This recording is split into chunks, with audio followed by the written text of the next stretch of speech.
Have you ever walked into a room and felt completely invisible? Like everyone else just knows how to connect, but you're stuck on the sidelines?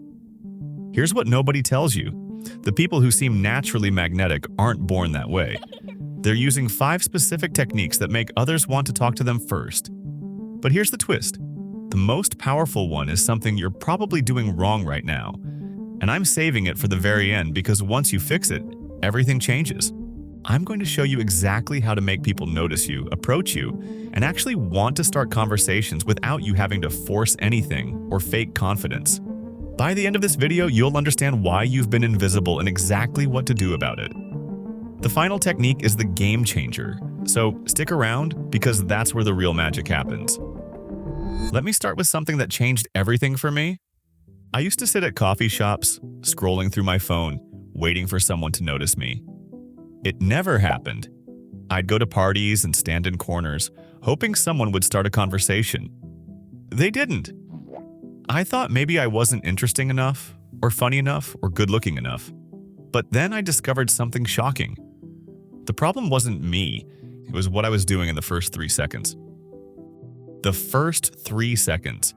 When you walk into any space, people make a judgment about you instantly. Not in minutes, not after talking to you. In 3 seconds.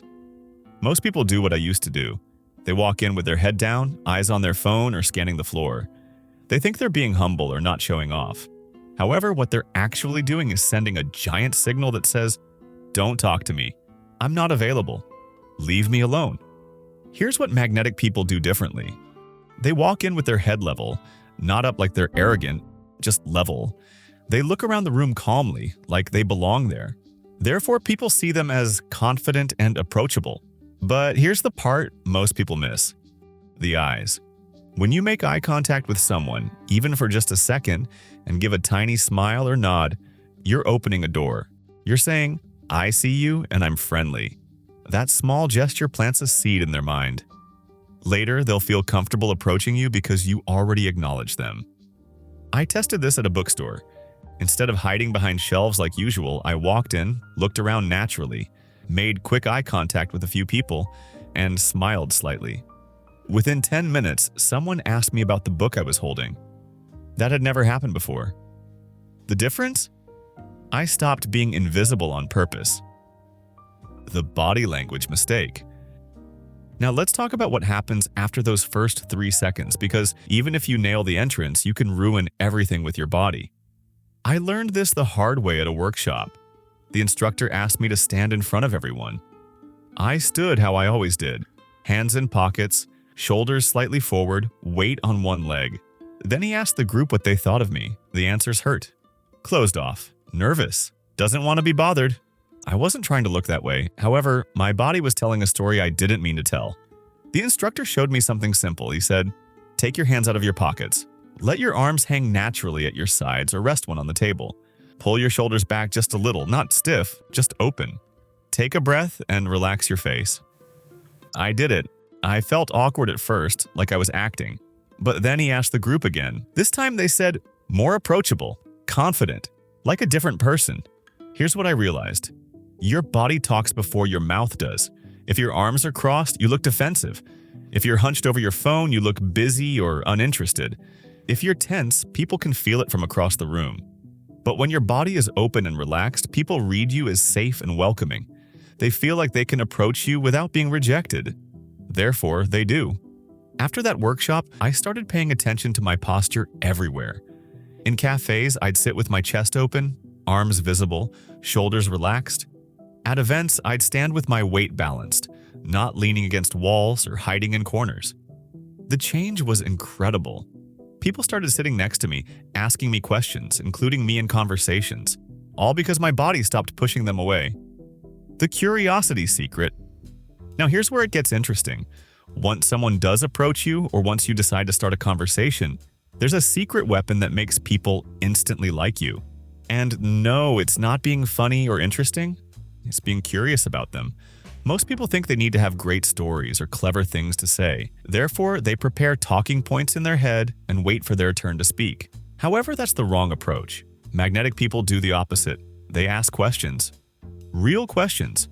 Not interview questions, not surface level stuff like, what do you do? They ask things that show genuine interest. Here's an example. I was at a meetup sitting next to someone I'd never met. Instead of waiting awkwardly, I asked, what brought you here tonight? Simple question, but then I listened, really listened. He told me about a project he was working on. Instead of jumping in with my own story, I asked, what's the hardest part about that? His whole face lit up. He said, finally, someone who actually gets it. We talked for an hour. He asked for my contact info before leaving. Why? Because I made him feel heard. I made him feel important, and people are drawn to anyone who makes them feel that way. Here's the trick. When you're genuinely curious, you don't have to perform. You don't have to be the smartest or funniest person in the room. You just have to care about what the other person is saying. Ask follow-up questions. Nod, react naturally, let them talk. People will remember you not because of what you said, but because of how you made them feel. If this is hitting home, hit the like button so more people find it. The silence power. This next one surprised me more than anything. I used to think that to be magnetic, you had to fill every silence. You had to keep talking, keep entertaining, keep proving you were worth someone's time. However, I discovered the opposite is true. Magnetic people are comfortable with silence. They don't panic when a conversation pauses. They don't rush to fill empty space with nervous chatter. They just exist calmly, and somehow that makes people want to talk to them even more. I tested this at a library. I sat reading quietly, not forcing anything, not looking around desperately for someone to notice me. I was just present, calm, slightly smiling because I was enjoying my book. A woman sat down nearby. A few minutes later, she leaned over and said, "Is that book good? I've been thinking about reading it." I didn't do anything to make her talk to me. However, my comfortable silence made me seem approachable, not needy or desperate. There's something magnetic about someone who doesn't need attention but is open to connection. Here's why this works. When you're comfortable with yourself, people sense it. They don't feel pressure around you. They don't worry about awkwardness or having to entertain you. Therefore, they relax, and relaxed people are open people. So next time you're somewhere public, try this. Put your phone away. Sit comfortably. Don't look around anxiously. Just be present, with a slight natural expression on your face. Like you're content. You'll be amazed how many people will suddenly find a reason to talk to you. The ultimate technique. Now here's the final piece, the one that ties everything together, the technique that makes all the others work even better. It's this: stop waiting for people to validate you. Here's what I mean. Most people who feel invisible are actually stuck in a loop. They walk into a room hoping someone will notice them. They stand there waiting for someone to approach them. They measure their worth by whether others choose to talk to them. However, magnetic people flip the script. They walk in assuming they belong. They don't wait for permission to exist in the space. They don't need external validation to feel okay.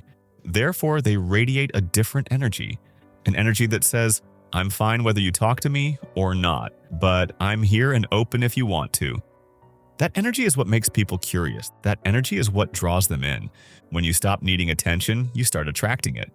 When you stop performing for approval, people actually want to give it to you. It's the strangest paradox, but it's true. So here's what you do. Walk into your next social situation with this mindset. I'm here to enjoy myself, to be present, to connect if it happens naturally.